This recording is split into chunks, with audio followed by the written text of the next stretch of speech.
మా వాట ఎవరు దొంగలించినా మాకు న్యాయం జరుగుతుంది, అన్యాయం జరుగుతుంది. మేము ఎవరి వాట కోరుకోం. 59 కులాల్లో ఎవరి వాట మేము కోరుకోం. అది డబ్బుల వాట కోరుకోం, సింధుల వాట కోరుకోం, గుడిగంగల వాట కోరుకోం, ఎవరి వాట కోరుకోం. మా వాట ఎవరికి పోవద్దు, ఇంకో వాట మాకు. జనాభా ఉన్నది నష్టపోయిన వాళ్ళం కాబట్టి మా జనాభా నిష్పత్తి ప్రకారం అంత మాత్రం కేటాయించాలి. ఎవరి అవకాశాలు ఎంత తెలుసుకుంటాం. ప్రవక్త మీ మీద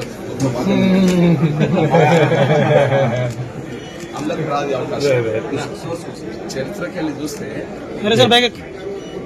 కొన్ని కమిషన్ నివేదికనే దేశం స్వాతంత్రం వస్తుందని చెప్పుకుంటాం. ఆ కమిషన్ నివేదికను నేను చెప్తున్నానంటే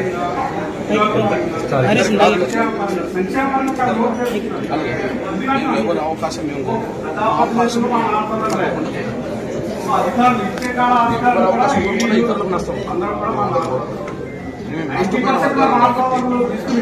ఇంకోరు నష్టపోవాలని కానీ మళ్ళీ మనం నష్టపోకుండా చూడాల్సిన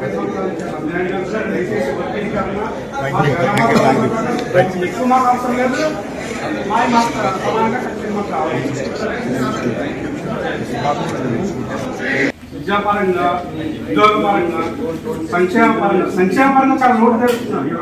ఎందుకంటున్నా అంటే ప్రజాప్రతినిధులు మా సోదరులే, మా అధికారులు ఇచ్చే కాల అధికారులు కూడా ఈడీలు అందరూ కూడా మా సోదరులు.